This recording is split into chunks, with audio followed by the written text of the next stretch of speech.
नमस्कार, mountain prime न्यूजमा स्वागत छ। म सचिता बुढाथोकी। नमस्कार, म प्रमिला खतिवडा। सुरुमा अहिलेसम्मका मुख्य समाचार।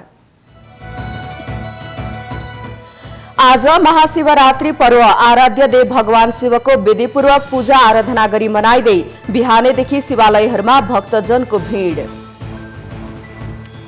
नेकपा एमाले र माओवादी केन्द्र बीचको असफल राजनैतिक एकताको कारणबारे बहस सुरु। विचार र सिद्धान्तमा छलफल नगरेको कारण एकता टिक्न नसकेको विश्लेषण। सत्तारूढ दलमा विवाद बढाउने समूह अप्ठ्यारोमा। विवादका क्रममा विपक्षीसँग मिलेको समूह आफ्नै पार्टीमा फर्किनु पर्दा गम्भीर नैतिक संकटमा परेको चर्चा। नेपाली सेनालाई अनावश्यक ढंगले विवादमा तान्ने गरिएकोमा प्रधानमन्त्री केपी शर्मा ओलीको असन्तुष्टि। विवादमा तान्ने प्रयासप्रति सजग र सतर्क रहन सबैलाई आग्रह। नेकपा माओवादी केन्द्रद्वारा संगठन सम्बन्धी कार्ययोजना बनाउन 4 सदस्यीय कार्यदल गठन। पार्टीको पुनर्निर्माण र जिम्मेवार हेरफेर गरिने। राजकुमार ह्यारी र पत्नी मेगनले अन्तर्वार्तामा उठाएको विषयवस्तु निकै चिन्ताजनक भएको बेलायतको राजदरबारको भनाई। दरबारले आफ्नै किसिमले सम्बोधन गर्ने। र लिभरपुल च्याम्पियन्स लिग फुटबलको क्वार्टर फाइनलमा प्रवेश। लिभरपुलसँग लेइजिग 2-0 गोल अन्तरले पराजित।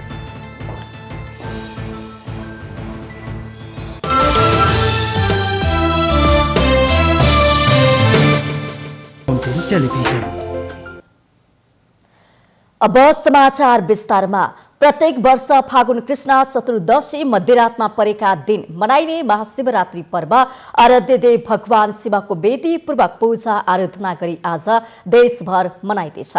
परब्रह्मले फाल्गुन कृष्ण चतुर्दशीका दिन मध्यरातमा शिवरूप धारणा गरेकाले मध्यरातमा चतुर्दशी तिथि परेको दिन पूजा आराधना दर्शन गरे यस लोकमा सुख शान्ति र परलोकमा सद्गति प्राप्त हुने शास्त्रीय वचन रहेको छ। आजको दिन वैदिक सनातन हिन्दू धर्मावलम्बीले बिहानैदेखि नदी, कुण्ड र तलाउमा स्नान गरी शिवालयमा गए श्रद्धा भक्तिपूर्वक पूजा आराधना गर्दछन्। शिवजी उत्पत्ति हुनुभएको रातको नामबाट नामाकरण भएको यो पर्व कालरात्रि, महोरात्रि, सुखरात्रि र शिवरात्रि नामक 4 प्रमुख रात्रि मध्ये एक पवित्र पर्वको रूपमा शिव पुराण लगायतका ग्रन्थमा उल्लेखित छ। फाल्गुन कृष्ण चतुर्दशीका दिन मनाइने यस पर्वलाई दिन दुखी र कष्टपूर्ण अवस्थामा रहेका प्राणीको हृदयमा धर्मको उदय गराउने आशुतोष भगवान शिवको अति प्यारो दिनको रूपमा पनि लिइन्छ। यसैबीच पशुपति क्षेत्रमा मेला भर्न आउने भक्तजनको सुविधाको लागि यस वर्ष विशेष प्रबन्ध मिलाइएको कोषका सदस्य सचिव डाक्टर प्रदीप ढकालले बताउनु भएको छ। महाशिवरात्रिको अवसरमा आज बिहान 4 बजेदेखि नै पशुपतिका 4 वटा ढोका खोलिएका छन्। यसैबीच आज नेपालको प्रमुख सुरक्षा अङ्ग नेपाली सेनाले आफ्नो दिवस पनि मनाउँदैछ। शिवरात्रिका दिन विविध कार्यक्रम गरी मनाउँदै सेना दिवसका अवसरमा राष्ट्रपति विद्यादेवी भण्डारी सैनिक मञ्च टोडीखेलमा आयोजना हुने बडाई कौवास सहितको विशेष समारोहमा प्रमुख अतिथिको रूपमा सहभागी हुने कार्यक्रम रहेको छ। सैनिक मञ्च टोडीखेलमा मुख्य समारोह तथा मुलुकभर सेनाका सबै कार्यालय, विभाग, फर्मेसन, प्रेतना बाहिनी, युनिट तथा सब युनिटले पनि आफ्नो क्षेत्रमा विभिन्न कार्यक्रम गरी सेना दिवस भव्यताको साथ मनाउने तयारी छ।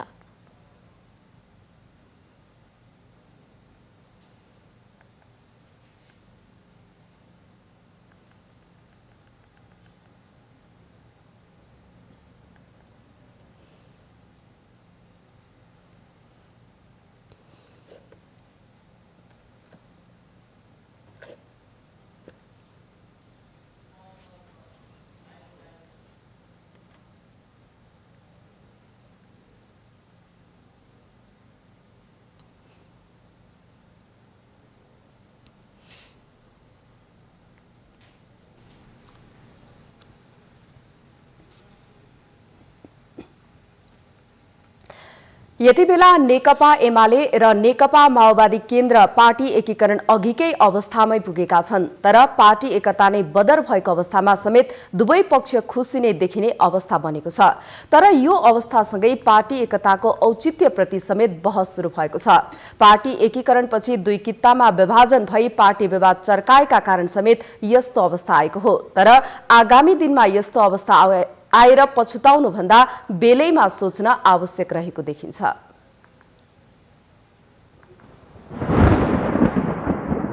तत्कालीन नेकपा एमाले र नेकपा माओवादी केन्द्रबीचको महत्वाकांक्षी पार्टी एकताबाट जन्मिएको नेकपा विधिवत रूपमा विघटन भए पश्चात दुवै पार्टीले आआफ्नो पुरानो हैसियत प्राप्त गरेका छन्। यति बेला दुवै पार्टीहरू आआफ्नो कार्यालय व्यवस्थापनमा व्यस्त छन्। कोही दुखी छन्, कोही हदैसम्म खुसी देखिएका छन्। समग्रमा नेपालको राजनीतिलाई नै चक्रव्यूहमा फसाएर बन्दुक जस्तो बनाउन सफल यस्तो पार्टी आवरणको कृत्रिम एकता जलपबाट उदाङ्गिएको छ। प्राविधिक रूपमा जबरजस्त थोपरिएको एकतासँगै झाँगिँदै गएको सत्ता कब्जाको राजनीति फेरि एकपटक पराजित भएको छ। सबै कम्युनिस्टलाई एउटै ठाउँमा गोलबद्ध गर्ने उद्देश्यसहित एमाले अध्यक्ष केपी शर्मा ओलीको अभियानको पहिलो साहसिलो पाइलाको रूपमा लिएको माओवादीसँगको एकता असफल भएसँगै एकता अवधिको विश्लेषण बौद्धिक क्षेत्रमा व्यापक देखिएको छ। लगभग समान जस्तै विचार राख्ने यी दुई दल किन यति धेरै तिक्ततापूर्ण वातावरणबाट गुज्रिन पुगे? किन पुरानो अवस्थामा फर्काउने अदालती निर्णयलाई समेत विजय उत्सवको रूपमा लिनुपर्ने अवस्था आयो? वास्तवमा यो विचारणीय विषयलाई बिर्सेर राजनीतिको असफल पाटोको पटाक्षेप हुन गाह्रो हुन सक्छ। तत्कालीन एमाले जसरी पनि मजबुत राजनीतिक शक्तिको निर्माण गर्दै सत्ताको स्थिरतासँगै देशको कायापलट गर्न सकिन्छ भन्ने भावनाले प्रेरित भएसँगै एकताको प्रक्रिया अगाडि बढेको देखिन्छ। माओवादीहरूको पृष्ठभूमिलाई व्यवस्था गर्दै एकाएक नाटकीय ढङ्गले भएको एकतालाई त्यति बेला नै विश्वास गरिएको थिएन। एकताका लागि कमसेकम पृष्ठभूमि त मिल्नुपर्ने थियो। सहकारीको इतिहास नै नभएको अनि राज्य सत्ता कब्जाको कार्यनीति उन्मुख माओवादी र वर्तमान संसदीय लोकतन्त्रलाई नै आफ्नो गन्तव्य मान्ने एमाले बीचको पार्टी एकता नै अप्राकृतिक थियो। आफ्नो रणनीति अनुसार कहिले पार्टी कब्जा गर्ने, कहिले सत्ता कब्जा गर्ने कुरामै माओवादीको ध्यान केन्द्रित रहँदा स्वाभाविक निकासको वातावरण नै बनेन। माओवादीले एमालेका परिपक्व नेताहरूलाई नै बिरालोले मुसा खेलाए झैँ खेलाउन सफल भयो। पार्टी अध्यक्ष ओली बाहेक सबै नेताहरू जानी नजानी पदलोलुप बन्दै माओवादीको पिछलग्गुमा परिणत भए। माओवादी नेतृत्व अरू हौसियो। केपी ओली नै आफ्नो स्वार्थको तगारोको रूपमा लक्षित गर्दै त्यसको विरुद्धमा एमालेका नेताहरूलाई नै भरपूर प्रयोग गर्न सफल भयो। एमालेका नेताहरू आफ्नो पृष्ठभूमि नै बिर्सेर स्याल हुइयामा हुइकिरहे।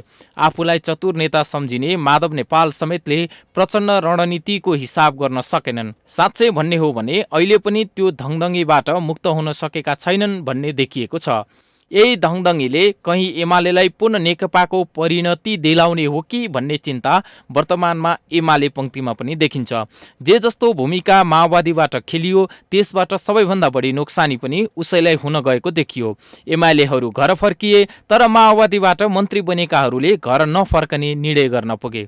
अरूलाई सिद्ध्याउन गरिने राजनीतिको परिणाम कस्तो हुन्छ भन्ने खाका पनि स्पष्ट देखिन गयो। दुई पाइलटको गन्तव्य फरक भएपछि दुर्घटना स्वाभाविक नै थियो, त्यही भयो। प्रतिगमनको भाषण धेरै भएकोले हुनुपर्छ, पार्टी हैसियतले पनि पछि नै फर्काइदियो। नेता केपी शर्मा ओलीको शक्तिशाल प्रकारको दृढ नेतृत्व क्षमता प्रदर्शन नभएको भए राजनीतिभित्र कस्तो खिचडी पाक्थ्यो अनि कसलाई त्यसले कम्फर्टेबल बनाउँथ्यो त्यो भन्न नसके पनि अन्दाज गर्न भने गाह्रो छैन। जे भए पनि राजनीतिले एउटा कोर्स पूरा गरेको छ। हचुवामा निर्णय गरेर पछुताउनुको परिणति भन्दा सुझबुझको निर्णयले मात्र परिणाम दिन सक्छ भन्ने कुरालाई मध्यनजर गर्दै सचिएको राजनीतिलाई खुल्ला मनले आत्मसात गर्दै आत्मालोचना सहित नेतृत्वले आफूलाई रूपान्तरण गर्न सक्यो भने उराट लाग्दो राजनीतिको पुनरावृत्ति हुँदैन थियो कि? माउन्टेन टेलिभिजन राजनीतिक ब्युरो।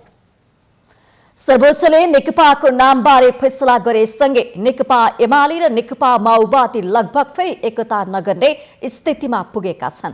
एकीकृत स्वरूपमा रहँदा यी दुई पार्टी बीच अनेक विवाद भएकाले पनि फेरि एकता गर्नै पर्छ भन्नेको जमात पातलिँदो छ। तर पार्टी एक हुँदा विवादको श्रृङ्खलामा मुछिएको एउटा समय अहिले गम्भीर नैतिक सङ्कटको अवस्थामा पुगेको छ। विशेष गरी दुवै पार्टीले आफ्नै ढंगले अघि बढ्ने निर्णय गरेसँगै विवादको क्रममा विपक्षी भूमिकामा रहेको समूह पार्टीको पछिल्लो निर्णयले अप्ठ्यारोमा परेको हो। 23 वर्ष पहिला नेपालको संसदीय अभ्यासमा जहाज र मुसाको सन्दर्भ निस्केको थियो। यो भनाइको अर्थ थियो जहाज पानीमा डुब्न थालेपछि त्यसमा रहेको मुसा अर्को जहाजमा हाम फाल्न थाल्छन्। 2054 सालमा लोकेन्द्र बहादुर चन्द नेतृत्वको सरकार ढल्नै लाग्दा प्रतिनिधि सभाको बैठकमा बोल्दै चन्दले प्रयोग गरेको भाषा हो यो। उहाँ नेतृत्वको सरकार ढल्नै लागेपछि आफ्नै नेतृत्वमा रहेका मन्त्रीहरूले समेत उहाँको साथ छाडेका थिए। चन्दले उनीहरूलाई जहाज छोड्ने मुसाको संज्ञा दिनुभएको थियो। वर्तमान प्रधानमन्त्री केपी शर्मा ओलीलाई छोडेर पेरिस डाटा पुगेका एमालेका सांसदहरू फेरि आफ्नै जहाज अर्थात् धुम्बाराई फर्किएका छन्। कारण उनीहरूको सांसद पद नै धरापमा पर्ने भएर हो। पुनस्थापित प्रतिनिधि सभाको 23 गतेको बैठकमा प्रधानमन्त्री केपी ओली नेतृत्वको सरकारप्रति तत्कालीन नेकपाका सांसदहरू नै विरोधमा उत्रिए। उनीहरूले कुनै हालतमा अध्यादेश पारित नगर्ने भन्दै बैठक बहिष्कार गरे। अर्को दल नेपाली कांग्रेस र जनता समाजवादी पार्टीले नाराबाजी गर्दै रोस्टम घेरे र बुधबारसम्मका लागि बैठक स्थगित गरियो। तर बुधबारको बैठकको दृश्य भने अघिल्लो भन्दा फरक थियो। एउटा पार्टी नेकपा दुईवटा बनिसकेका थिए। पहिला नेकपाको हैसियतमा रहेका सांसदहरू बुधबार एमाले र माओवादी केन्द्रको हैसियतमा थिए, अर्थात् उनीहरूको लहर अलग अलग थियो।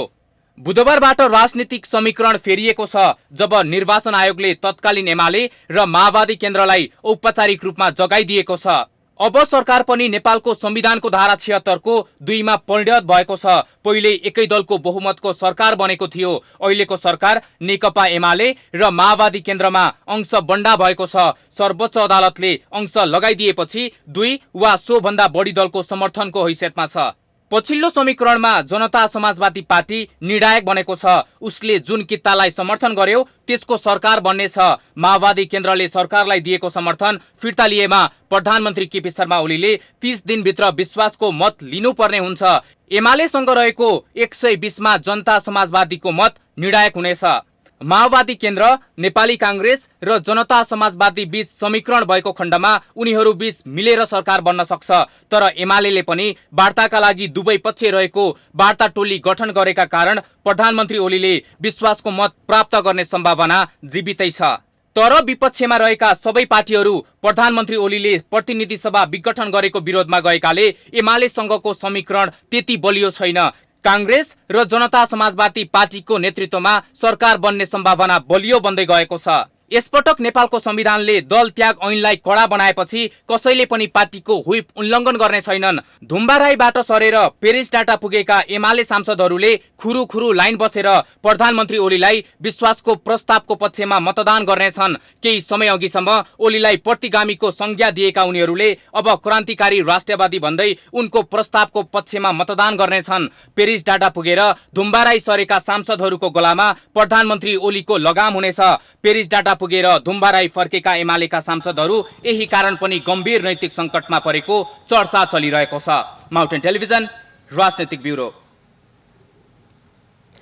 प्रधानमन्त्री केपी शर्मा ओलीले संकीर्ण स्वार्थका लागि समय समयमा नेपाली सेनालाई अनावश्यक ढंगले विवादमा तान्ने गरिएको बताउनु भएको छ। राष्ट्रिय सुरक्षा परिषद सचिवालयको वार्षिकोत्सवको अवसरमा बुधबार सिंहदरबारमा आयोजित कार्यक्रमलाई सम्बोधन गर्दै प्रधानमन्त्री ओलीले सेनालाई विवादमा तान्नका लागि हुने गरेका प्रयासहरूप्रति सजग र सतर्क रहन पनि सबैलाई आग्रह गर्नुभयो। कानून उल्लङ्घन भए सम्बन्धित निकायले हेर्ने भएकाले वाद प्रतिवादमा नउत्रने संस्थालाई वाद विवादमा तान्ने खालका काम गर्नु उचित नहुने प्रधानमन्त्री ओलीको भनाइ छ। र सम्वर्धन त्यसमा समग्रतामा आफूलाई केन्द्रित गर्नुपर्छ। आफ्नो राष्ट्रिय हितको रक्षा गरिरहँदा अरूको राष्ट्रिय हितको कहीँ कतै उल्लङ्घन हुन्छ कि भन्ने कुरामा हरेक राष्ट्र सजग सचेत रहनु पर्दछ र त्यसलाई अवलम्बन पनि गर्नुपर्दछ। उहाँले सुरक्षा परिषदको संवैधानिक कानूनी र व्यावहारिक रूपमा सही प्रयोग भइरहेको दावी समेत गर्नुभयो। विशेष गरी प्रतिरक्षा र राष्ट्रिय सुरक्षाको मामिलामा नेपाली सेनाको परिचालन एवं प्रयोग सही ढंगले गर्ने सवालमा परिषदले महत्वपूर्ण भूमिका निर्वाह गरिरहेको उहाँले उल्लेख गर्नुभयो। जस नदिने, श्रेय नदिने, बरु कसरी क्रिटिसाइज गर्न सकिन्छ, त्यसको आलोचना कसरी गर्न सकिन्छ, विरोध कसरी गर्न सकिन्छ भनेर ठाउँ खोज्ने र अनुत्तरदायी ढङ्गले हिलो छाप्ने खालका कुराहरू उछाल्ने, त्यस्तो कुराहरू गर्न हुँदैन। प्रधानमन्त्री ओलीले हिंसाको बाटोमा लागेकालाई शान्तिपूर्ण राजनीतिको मूलधारमा फर्काएकाले आन्तरिक हिंसा टुङ्गिएको र विखण्डनवादको पनि अन्त्य भएकाले नेपाल राष्ट्रिय एकताको शान्तिपूर्ण र नयाँ युगको उचाइमा प्रवेश गरेको बताउनुभयो। उहाँले समृद्ध नेपाल, सुखी नेपालीको राष्ट्रिय उद्देश्य र गन्तव्य प्राप्त गर्न सबै व्यवधानहरू हटेकाले अब नेपाल सजिलै समृद्धिको बाटोमा अघि बढ्ने विश्वास समेत व्यक्त गर्नुभयो। प्रतिनिधि सभाको बुधबारको बैठक सो प्रस्ताव पारित गर्दै सकिएको छ। बुधबार बसेको प्रतिनिधि सभा बैठकले प्रतिनिधि सभा सदस्यहरू सानु शिवा र सूर्यबहादुर केसी, संविधान सभाका सदस्यहरू मानपुर चौधरी र भीमप्रसाद गौतम तथा प्रतिनिधि सभाका पूर्व सदस्यहरू मेजर दीपक बहादुर गुरुङ, डाक्टर राममान श्रेष्ठ, वीरबहादुर लामा, ओमकार प्रसाद गौचन, इन्द्रहाङ लिम्बू, कमान सिंह लामा, गंगा दत्त जोशी, एकनाथ राणा भाट, कुबेर प्रसाद शर्मा, डाक्टर शंकर प्रसाद उप्रेतीको निधनमा शोक प्रस्ताव पारित गरेको छ। बैठकले उहाँहरूको निधनप्रति शोक व्यक्त गर्दै 1 मिनेट मौन धारण समेत गरेको थियो। प्रतिनिधि सभाको अर्को बैठक चैत्र 3 गते मंगलबार दिउँसो 1 बजेको लागि बोलाइएको छ।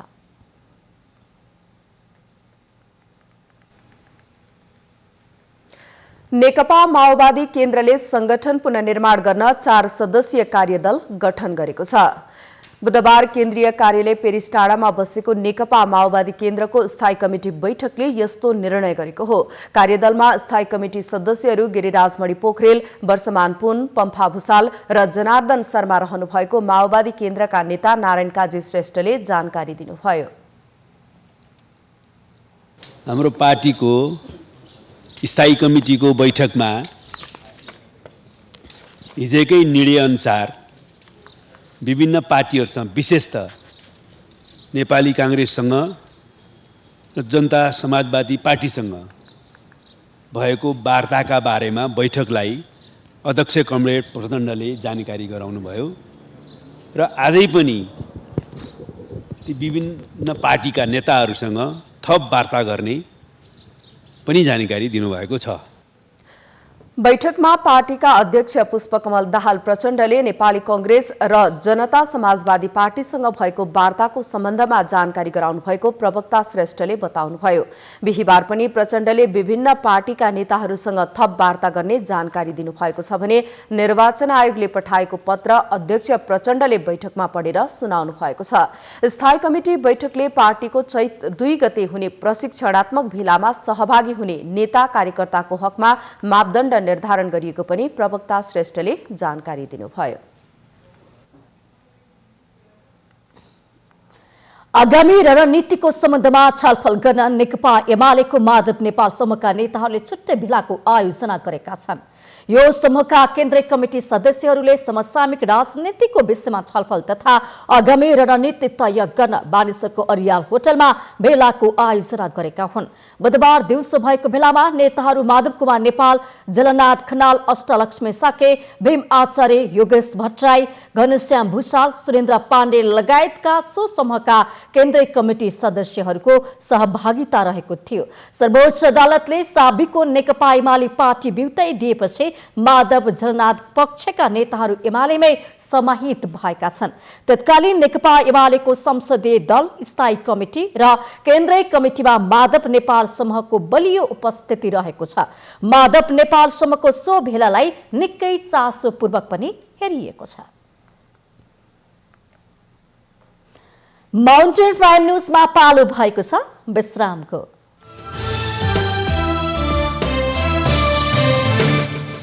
Mountain television. विश्रामपछि स्वागत छ। अब बाँकी समाचार। सर्वोच्च अदालतले फागुन महिनामा संसद पुनर्स्थापना र नेकपाको आधिकारिकता कसले पाउने भन्ने दुई ठूला निर्णय गर्यो। यो निर्णयसँगै नेपाली राजनीतिले नयाँ मोड लिएको छ।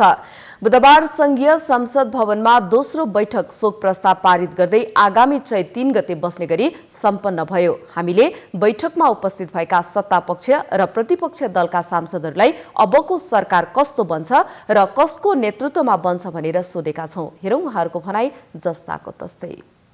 मुलुकमा यतिखेर राजनीतिक मोडले झन् नयाँ मोड लिँदै आइरहेको छ। यस्तो अवस्थामा संघीय संसद भवनको बैठक दुईचोटि बसिसकेको छ। आज मात्र संघीय संसद भवनमा बसिएको बैठकले शोक प्रस्ताव पारित गरेर आगामी चैत 3 गते बस्ने गरी यो बैठकलाई स्थगित गरेको छ।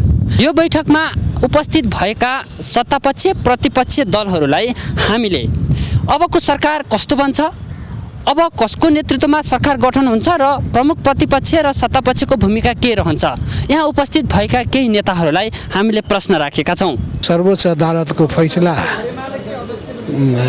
बडो विचित्र लाग्यो मलाई। पार्टीहरू एकताबद्ध भएको कुरामा सदर गरिसकेको, अनुमति दिइसकेको, निर्वाचन गरिसकेको पार्टीलाई एकता गर्न सक्दैनौँ भनेर रद्द गरेको देख्दा अचम्म लागेको छ। यसले गर्दाखेरि फेरि जेठ 3 गतेभन्दा पूर्वको अवस्थामा दुईटै पार्टीहरू फर्केका छन्। तर पनि कम्युनिस्ट आन्दोलनको एकताको यो प्रवाहलाई कसैले रोक्न सक्दैन। उनीहरू एकताबद्ध भएर अगाडि बढ्नै पर्छ र यस सन्दर्भमा हामी आफ्नो आफ्नो दलमा फेरि आवाज उठाउनेछौँ र कम्युनिस्ट आन्दोलनलाई एकताबद्ध बनाएर लिएर जान्छौँ। अरे सत्ताको लागि होइन, माग पुरा गराउनलाई। माग पुरा भयो भने सत्ताको कुरा पछि हुने हो। मुख्य कुरा हो माग के, माग पुरा गराउने हो। जो पटक पटक ठगिएको, यो संविधान बनाउने वाला कांग्रेस एमाले माओवादी गोली चलाएर संविधान बनायो, प्रतिगमनकारी संविधान बनायो, यिनीहरूले बनायो होइन। अनि यसलाई फेरि केपीले फेरि संविधानमा प्रतिगमन गरेकै थियो। त्यो आफ्नो ठाउँमा छँदैछ। अनि माग पुरा गराउनलाई हामी केपीलाई समर्थन गरेकै थियो। अनि त्यो सरकारमा प्रचण्डजी समेत थियो, 2/3 को सरकार थियो। कोही संशोधन गरे, कोही रेशम रिहाई गरे। होइन, कांग्रेस अहिले पर्खर हेरेको अवस्थामा छ। त्यो त्यस्तो हुनुको कारण चाहिँ सत्तारूढ दलले बहुमत गुमाइसकेको छैन। बहुमत गुमाउनका लागि साझेदार दल नेपाल कम्युनिस्ट पार्टी एकीकृत माओवादी भनेर अहिले परिवर्तित अवस्थामा बदलिएको अवस्थामा जुन दल कायम छ, त्यो दलले समर्थन फिर्ता लिएको अवस्थामा वैकल्पिक सरकारको सम्भावना रहन्छ। नेपाली कांग्रेस वैकल्पिक सरकार बनाउनका लागि अरू दलहरूसँग छलफल परामर्श गरेर अगाडि बढ्छ। तर अहिले त्यो अवस्था आइसकेको छैन। त्यसैले कांग्रेस यति बेला पर्खर हेरेको अवस्थामा छ। त्यहाँ जसपालाई प्रधानमन्त्रीको अफर कसले गर्छ र यहाँ कस्ता चाहिँ के छन् भन्दाखेरि उहाँ बसिरहेका छन्। होइन, हामीहरू चाहिँ के हो भन्दाखेरि लोकतन्त्रका रक्षाका लागि, सङ्घीय गणतन्त्रका रक्षाका लागि सङ्घीयता पक्षधर शक्तिहरूसँग सहकारी गर्न सक्छौँ, जसले हाम्रा मुद्दाहरू, मधेसका मुद्दाहरूलाई चाहिँ समर्थन गर्दछ, संविधान संशोधनलाई अगाडि बढाउँछ। ती शक्तिहरूसँग सहकारी गर्ने हो। त्यो शक्ति भनेको नेकपा चाहिँ एमाले होइन। त्यो विगतदेखि हामीले अहिलेसम्म जाँच परख टेस्ट गरेर व्यवहारमा हेरिसकेका छौँ। हामी सबै राजनीतिक पार्टीहरू, हामी नेकपा त फुट्नु हुँदैन भनेर होइन, अब हामी चाहिँ कसैलाई कारबाही नगरेर बसिरहेको पार्टी, त्यो नेता, त्यो नेतृत्व अर्को कुनै पार्टीलाई फुटाउने हामी त्यो गेममा छैनौँ। र हामी मूलतः सिङ्गै पार्टी अब केपी ओलीको नेतृत्वमा समर्थन गर्न आउनुहुन्छ भन्ने हामीलाई विश्वास छ। कसको सरकार गठन होला त्यो त भोलिका दिनमा हामीले प्रष्टै देख्न सकिन्छ। क्यामेरामा निखिल कपालीका साथमा बटुक राजगिरी, संघीय संसद भवन, काठमाडौँ। कम्युनिस्ट पार्टीको नाममा स्थापित भएका दुई वामपन्थी दल एमाले र माओवादी केन्द्रको औपचारिक एकीकरणले वैधानिकता नपाएपछि अहिले नेपालको राजनीति नयाँ मोडमा पुगेको छ। सर्वोच्च अदालतको निर्णयले एमाले र माओवादी केन्द्र फेरि अलग अलग पार्टीको रूपमा रहेका छन्। यो अवस्थाले अब आउने दिनमा वाम एकता फेरि कसरी अगाडि बढ्ला भन्ने आम चासो बनेको छ। 2074 साल असोज 17 गते तत्कालीन नेकपा एमाले र माओवादी केन्द्रबीच औपचारिक एकीकरण भएपछि यसलाई महान उपलब्धिको दिन जस्तो मानियो। अप्रत्याशित र अपत्यारिलो जस्तो लाग्ने उक्त एकीकरणपछि एमाले अध्यक्ष केपी शर्मा ओली र माओवादी केन्द्रका अध्यक्ष पुष्पकमल दाहाल विश्वमै आकर्षणको केन्द्र हुनुभएको थियो।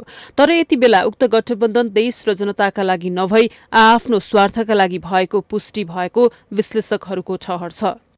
वाम एकता असम्भव कुरा त होइन, तर नेपालमा चाहिँ कुनै पनि एकता राजनीतिको नाममा हुने सबै गतिविधिहरू चाहिँ स्वार्थमुखी छन्। परेर माओवादीले जे गरे त्यो यिनीहरूको फटाइको पराकाष्ठा थियो।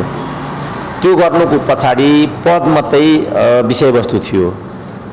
प्रधानमन्त्रीको अत्यन्त प्रतिकूल अवस्थालाई मध्यनजर गरेर प्रचण्डले नेकपा एमालेमाथि घोडा चढ्ने दुराशयबाट यो कथित एकताको निर्णय गरेका थिए।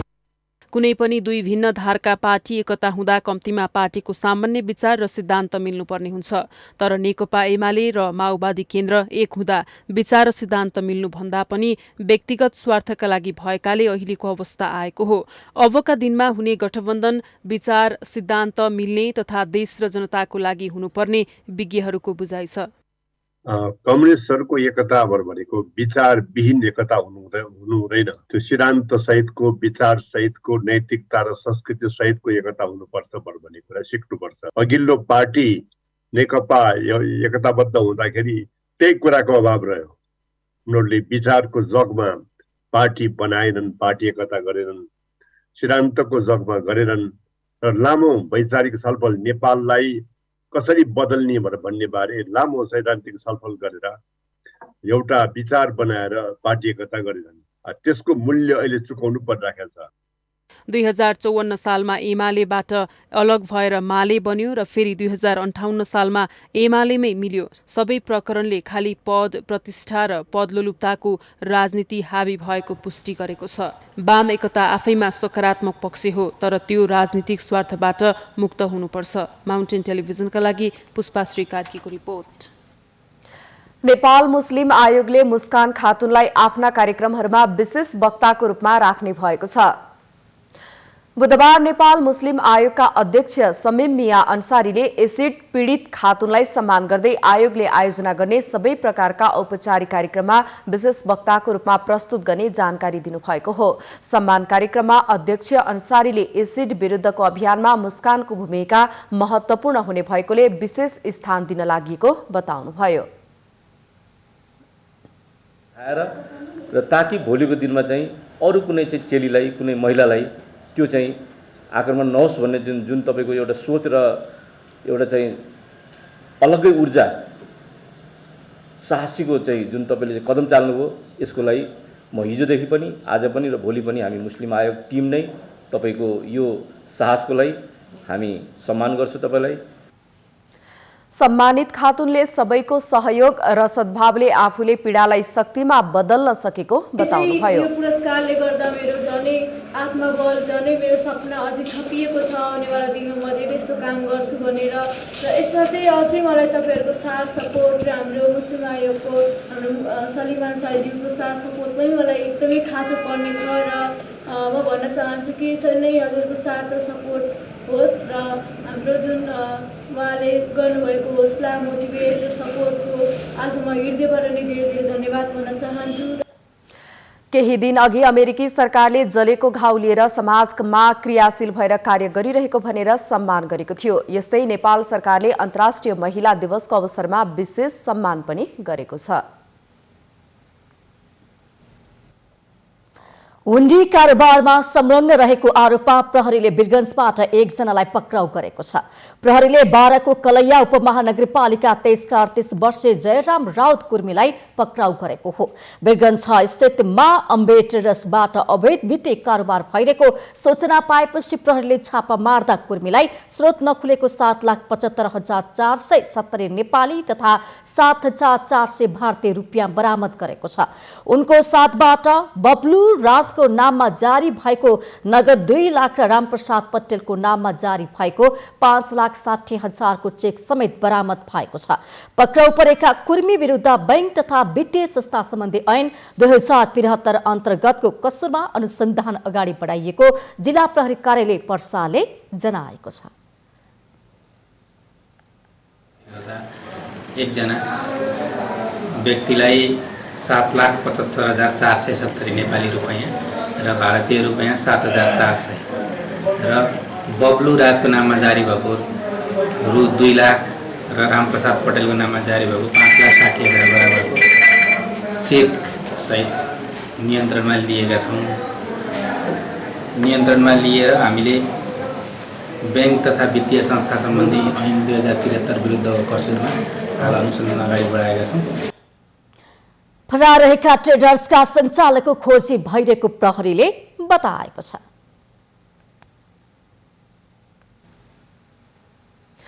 यशोधरा गाउँपालिकाको 5 मा रहेको अनिरुद्ध मावि बदेउलीले आफ्नो 75 वर्ष पुगेको उपलक्ष्यमा आयोजना गरेको हिरक महोत्सवको प्रचार प्रसारको कार्यलाई तीव्र बनाएको छ। विद्यालयको यो अवसरमा 1,50,00,000 रकम संकलन गर्ने लक्ष्य राखेको छ। सो रकमबाट विद्यालयको प्राविधिक शिक्षा तथा क्याम्पस सञ्चालन गरिने विद्यालयले जनाएको छ। प्राविधिक शिक्षा बिना अबको देश र समाजको विकास पनि सम्भव नभएको साथै अहिलेको शिक्षा व्यावहारिक नभएको भन्दै विभिन्न क्षेत्रबाट आवाज उठिरहेको समयमा विद्यालयले प्राविधिक शिक्षा सञ्चालनको निम्ति पहल थालेको विद्यालयका प्र रमेश कुमार पाण्डेले बताउनुभयो। माउन्टेन प्राइम न्यूजमा पालो भएको छ विश्रामको।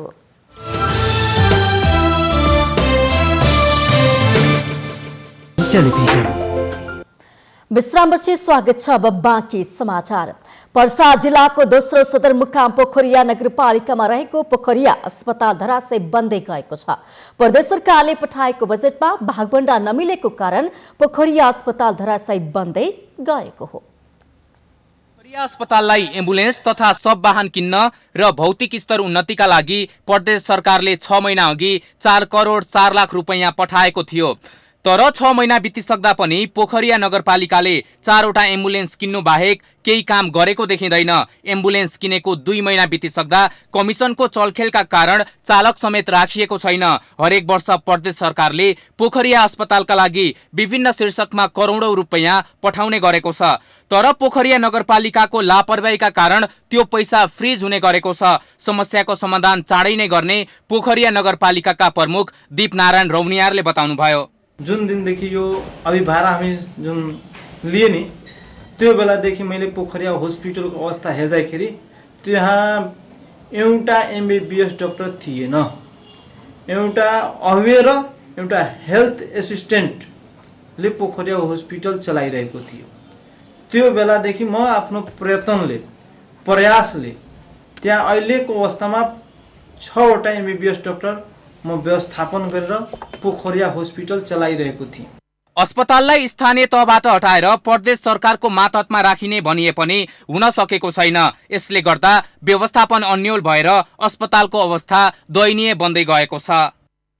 समस्या बजे आवल जाता अस्पताल में कहल जाता जे दवाई लिख दिलन तो डॉक्टर साहब कहते जे हमनी हथकड़ी लगवावे के बा, दवाई नहीं है अस्पताल में। कोरोना महामारी पछि पोखरिया अस्पतालले बिरामीलाई भर्ना लिन छोडेको छ। कर्मचारीको अभाव देखाउँदै प्रशासनले ओपीडी बाहेक सबै सेवाहरू बन्द गरेको छ। अहिले कहीं के हुन्छ भने ओपीडी मा चाप धेरै हुन्छ हैन। अब लाइन वाला सिस्टम छ, लोकल मान्छे हुन्छ, अलिकति ढिलो भयो भने अलिकति हुन्छ नि इगो हट जस्तै भनौं हैन। अब के हुन्छ भने हामीले हेर्ने 100% पेशेन्ट मध्ये अभियस हो हामी त एमबीबीएस डाक्टर हुँ नि त, हामीसँग लगभग 70% जति मात्रै मानौं न हामीले एप्रोच गर्ने वा हामीले ठीक गर्न सक्नुहुन्छ। सरकारले सञ्चालन गरेको स्वास्थ्य बीमा कार्यक्रम पनि यहाँ प्रभावकारी हुन सकेको छैन। अस्पताल व्यवस्थित नहुँदा यहाँका बिरामी सदरमुकाम वीरगञ्ज गएर उपचार गराउन बाध्य छन्। यसतर्फ सम्बन्धित निकाय गम्भीर हुन आवश्यक छ। माउन्टेन टेलिभिजनका लागि पर्सा सहकर्मी नितेश कणको सहयोगमा जिल्ला ब्युरोको रिपोर्ट। सर्लाहीको चन्द्रनगर गाउँपालिकाको केन्द्र सार्न लागेको विषयमा स्थानीयले असन्तुष्टि व्यक्त गरेका छन्। एक पक्ष हाल भइरहेको ठाउँमा नै केन्द्र हुनुपर्ने भन्दै धरनामा छन् भने अर्को पक्ष सबै वडाहरूको बीचमा पर्ने वडा नम्बर 2 स्थित बबरगञ्जमा केन्द्र सार्नुपर्ने अडान रहेको छ। 7 वटा वडाहरू रहेको उक्त पालिकामा वडा नम्बर 6 र 7 का जनताहरू केन्द्र सार्नु नपर्ने माग राखेर फागुन 21 गतेदेखि रिले धरनामा छन् भने बाँकी वडावासी केन्द्र सार्नुपर्ने माग राखेर आन्दोलनमा छन्। विवादका कारण गाउँपालिकाको कार्यालयबाट सम्पादन हुने सम्पूर्ण कामकाजहरू ठप्प भएर सेवाग्राहीलाई समस्या उत्पन्न भएको छ। जनता की भावना की कदर नहीं करो। जनता के जब मांग कि यही ठाम गाँव पालिका कार्यालय आवे का चाहिए तो कम से कम ओकरा अपना सदस्य सबके शामिल करा के परिषद में पास करवावे चाहिए। 78-11-22 गते के दिन हम गाँव पालिका सारे के लिए केंद्र सरकार के निर्देशन अनुसार 2/3 बहुमत पास करावे के लिए हम परिषद बोलैली। हम सब परिषद में हमरा सबके 2/3 बहुमत के 39 गो के 26 गो के चाहिए, जोन में हमार 25 गो पुगल। एगो सदस्य के हमरा विपक्षी 2 गो 6-7 के वार्ड के जनता सब बंदी बना के रख दिल की, तै के कारण एगो सदस्य हमार बहुमत में पुगल। ये बात है सर। कार्यालय सार्नुपर्ने भन्दै गाउँपालिका उपाध्यक्षको नेतृत्वमा जुलुस निकालिएको थियो। केन्द्र सार्ने भन्ने विषयमा गाउँपालिकाको बैठक समेत बसिसकेको छ, तर उक्त बैठक बिना निष्कर्ष टुङ्गिएसँगै विवाद बढेको छ।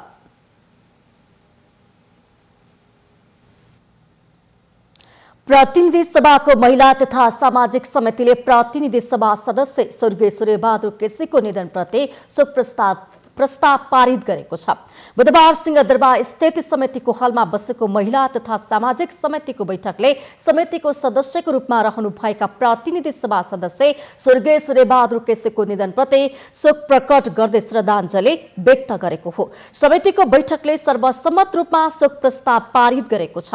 कास्की जिल्लाको पोखरा लेखनाथ महानगरपालिका ओडा नम्बर 14 को स्थायी निवासी स्वर्गीय केसीको 63 वर्षको उमेरमा 2077 साल कार्तिक 17 गते निधन भएको थियो। उहाँ नेपाली कांग्रेस पार्टीबाट समानुपातिक सदस्यमा निर्वाचित हुनुभएको थियो भने महिला तथा सामाजिक समितिको सदस्य पनि हुनुहुन्थ्यो।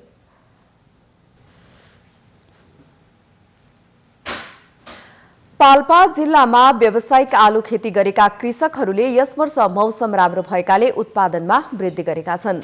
आलु खेतीलाई व्यावसायिक बनाउन स्थानीय र प्रदेश सरकारले ब्लक क्षेत्र नै निर्धारण गरी अनुदानको कार्यक्रम अगाडि बढाएका कारण खेती गर्ने क्षेत्रफलसँगै उत्पादनमा वृद्धि भएको हो। स्थानीय र प्रदेश सरकारले व्यावसायिक आलु खेतीतर्फ कृषकहरूको आकर्षण बढाउन उन्नत जातको बिउ, यान्त्रिकरण जस्ता विषयमा सहयोग र अनुदान उपलब्ध गराएको छ। यस वर्ष पाल्पाको 700 भन्दा बढी हेक्टर क्षेत्रफलमा 9000 भन्दा बढी मेट्रिक टन आलु उत्पादन हुने अनुमान गरिएको छ। जनकदेव, कडेनल, टिपिएस जस्ता बिउको प्रयोग गरी व्यावसायिक रूपमा खेती गरिएको हो। यस वर्ष 27 करोड रुपियाँ बराबरको फाइदा हुने बताइएको छ। परम्परागत तथा निर्वाहमुखी खेती प्रणाली अँगालेका कृषकले स्थानीय र प्रदेश सरकार बीचको समन्वयबाट व्यावसायिक खेतीको विकास गरेका हुन्।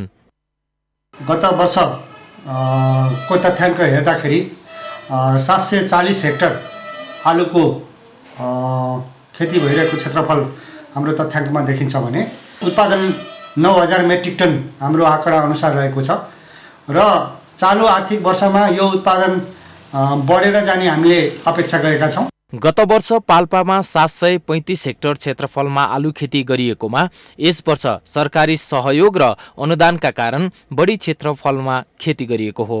यो वर्ष उत्पादनमा वृद्धिसँगै उन्नत जातको बिउ प्रयोग तथा मूल बिउ बिक्री वितरण र सामूहिक खेती पनि सुरु गरिएको छ।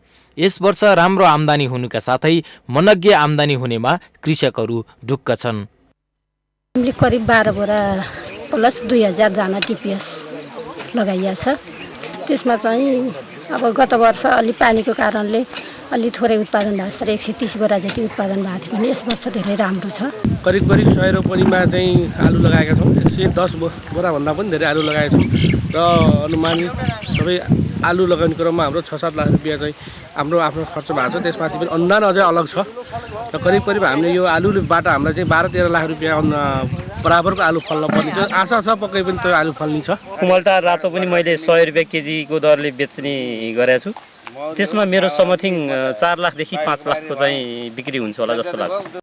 सरकारले सबै कृषकहरूको समान पहुँच पुग्ने गरी व्यावसायिक खेतीका लागि सहयोग गरे पाल्पा आलुमा आत्मनिर्भर बन्न सक्ने देखिन्छ। माउन्टेन टेलिभिजनका लागि पाल्पा सहकर्मी प्रकाश नेपालको सहयोगमा जिल्ला ब्युरोको रिपोर्ट। हामीसँग आर्थिक, अन्तर्राष्ट्रिय र खेल समाचार बाँकी नै छन्। माउन्टेन प्राइम न्युजमा फेरि पालो भएको छ विश्रामको।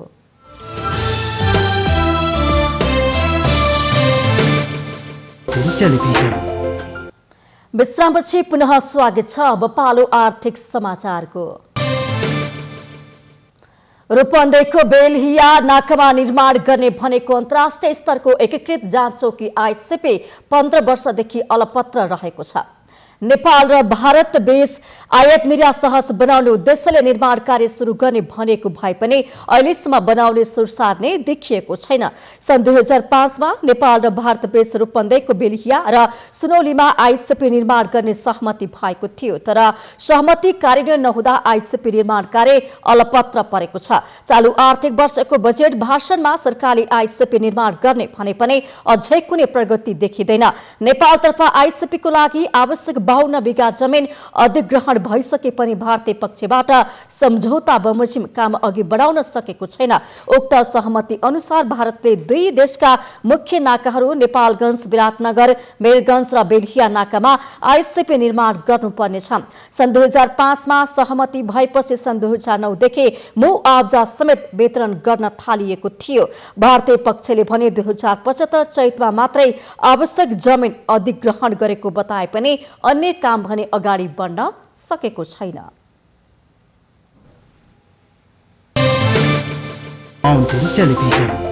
हामी माउन्टेन प्राइम न्यूजको अन्त्यमा आइपुगेका छौं। जाँदा जाँदै मुख्य समाचार पुनः एकपटक।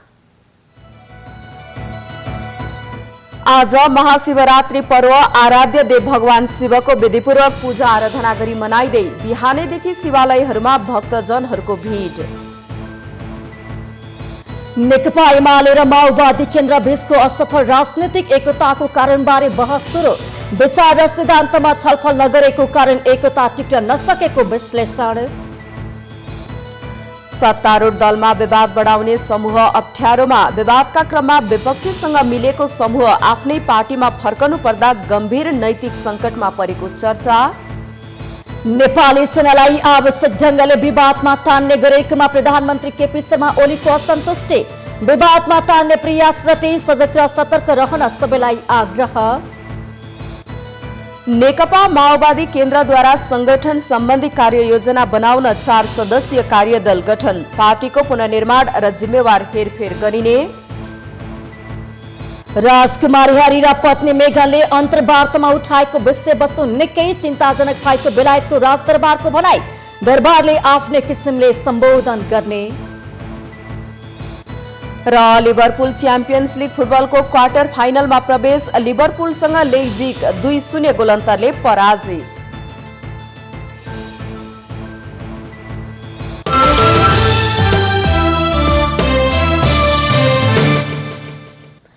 माउन्टेन प्राइम न्यूज अहिलेलाई सकियो। सत्य, तथ्य र निष्पक्ष समाचारको लागि हेर्दै रहनुहोला माउन्टेन टेलिभिजन। नमस्कार।